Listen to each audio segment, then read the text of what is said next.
Hey everybody, Adam Savage here in my cave. I am answering questions from Tested Patrons, and this question comes from WolfsbaneFilms. Clearly you make romantic comedies. I'm kidding. WolfsbaneFilms wants to know, that joke is kind of the way my brain thinks through jokes. It's like, what is the thing that a person whose username is WolfsbaneFilms, what is the one thing they probably don't make? And then I think romantic comedies, but I could be wrong. Maybe they actually do make them. At any rate, enough of explaining the joke, because nothing's funnier than an autopsy. What is one of the fondest or funniest memories you have from your time at the Berkeley Repertory Theatre? Do you also have any standout memories from your first year in San Francisco? Lovely questions. Thanks for asking me to think through these things. Yeah, I have a lot of amazing memories from my first year in San Francisco. I showed up here in August of 1990, 30 plus years ago now. Fresh from New York, no job, no prospects. I took a job as a bicycle delivery guy that lasted one day. That's a story for another time. And then I got hired at a multimedia theater extravaganza known as George Coates Performance Works. They had taken over the theater, the unbeknownst to everybody theater that was hidden at 110 McAllister, down on Market Street. And this was the cutting edge of multimedia theater. George Coates Performance Works was digital projectors, 3D projections, slide projectors, louvered mirrors and windows, and all sorts of amazing theater tricks. You didn't know if you were looking at real people or projections of people. If I have one specific memory that sort of typifies the San Francisco theater scene, was I showed up as just a theater carpenter, and my friend Mark and I built some stairs. We were told on our first day, go build some stairs from that level to that level. We didn't know how to build stairs. So we built some stairs. We looked at some other stairs and we're like, okay, we're just going to make them like that. And I traced this. Some contractor walked by while we were putting them. And he was, what's the rise and run on those stairs? And I was like, I don't know what any of those words mean. But that's not the story. The story is that as I matriculated up through the ranks at GCPW, I became educated. I started getting educated in stage rigging and theater rigging. And Ernie, the guy who was teaching me rigging, had a wonderful methodology for doing it. He took me out to Mount Diablo and taught me how to rappel down a mountain. He then had me in the theater one day build a cable. It means take 1/8-inch airline cable, 1/8-inch braided steel cable, put 2 thimbles and crimps on the ends of it so it had attachment points, rig it up into the ceiling through a shiv, a pulley, down to a block and fall, and then have myself raised to the top of the proscenium arch on the cable I had just built. Yeah. That is an intense exercise, I'm here to tell you. First of all, you got to get your crimps right on the ends of the cable, because if they're not right, you die. Don't worry, Ernie checked all of my work. Then you connect it up to locking shackles and locking beaners, and you send it up through the shiv. You make sure the shiv is nice and solid in the ceiling. You bring it down to the block and fall, which is I think ours was a 4-to-1 mechanical advantage. And then I put on a climbing harness per his instructions, and I clipped into the other side of my cable. And one of the dudes at the theater started lifting me up.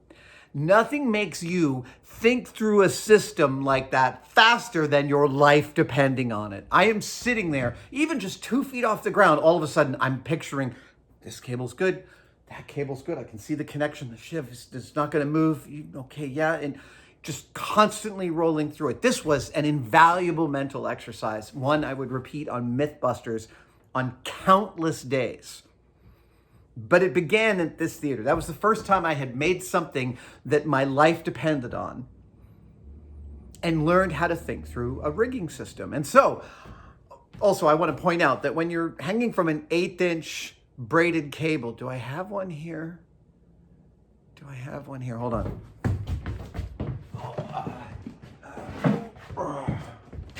Hang on. I want you to see what I'm talking about here. I thought I had a little bit of this. Here we go. Okay. This is 1/8 inch braided cable. Yeah, it's give or take. Actually, it's probably more like 3/16. But this is about the stuff that I'm talking about. And this has a live load strength. I'm not sure what its actual rating is, but I'm quite positive that the live load this can take includes the weight of me, right? That its rating can handle that. But when you are hanging from a thin cable like this, boy, it feels thin. Boy, it feels too thin for you. It feels frighteningly thin. So I'm sitting there sort of swinging, right? And you don't have any control over how you swing. And I'm being lifted up and up and up. And the dude who's pulling the block and fall, that's lifting me, that's the mechanical advantage pulley system. Right? He's pulling, I'm going up. And he starts to talk to a friend of his next to him, and the subject of their conversation is how much acid he had done the night before. LSD, how much LSD he had done on the previous night, and that he might still be tripping just a little bit. Yeah, so in addition to the skinny cable and the rigging system I had just put together under supervision, and it had been checked by a professional, I'm listening to this dude here talking about like, dude, I think I might still be having some flashbacks from last night because that was some clean stuff. Yeah. That is a quintessential, perfect early 90s San Francisco theater experience. The reason I was doing this cable system is because I was working in a house without any fly rail. Like the high school theater you probably grew up with had a fly rail, a bunch of regular ropes and poles that came down. You could hang scrims and curtains and all sorts of stuff on them. Most theaters in San Francisco, when I got here, didn't have that. I mean, Berkeley Repertory Theatre had it, and the Orpheum in the big places, but most San Francisco theaters in the early 90s were all these little black box theaters, these little tiny rooms like the Eureka and the Rhinoceros and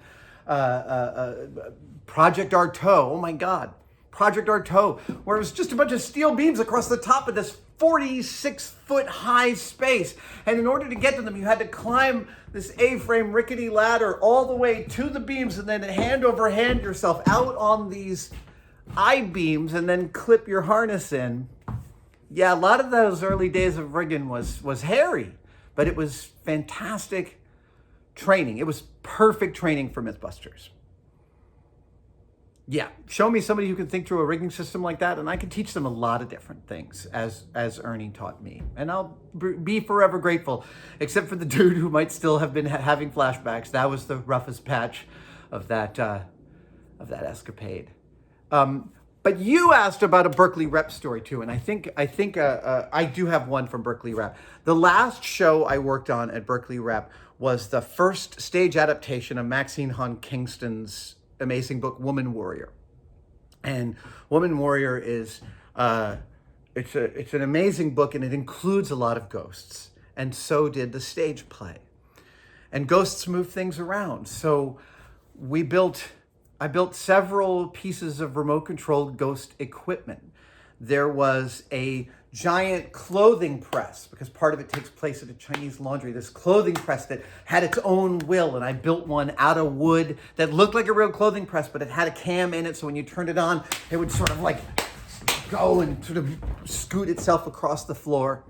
But the most complex prop in that show was a remote control lazy boy chair. And I was asked to build that by Paul Feinberg, the prop master. The amazing people I worked with in that place, that was a thrilling couple of years. I was working at Berkeley Repertory, I was working at Beach Blanket Babylon like 3 nights a week and spending most of my days at Berkeley Rep.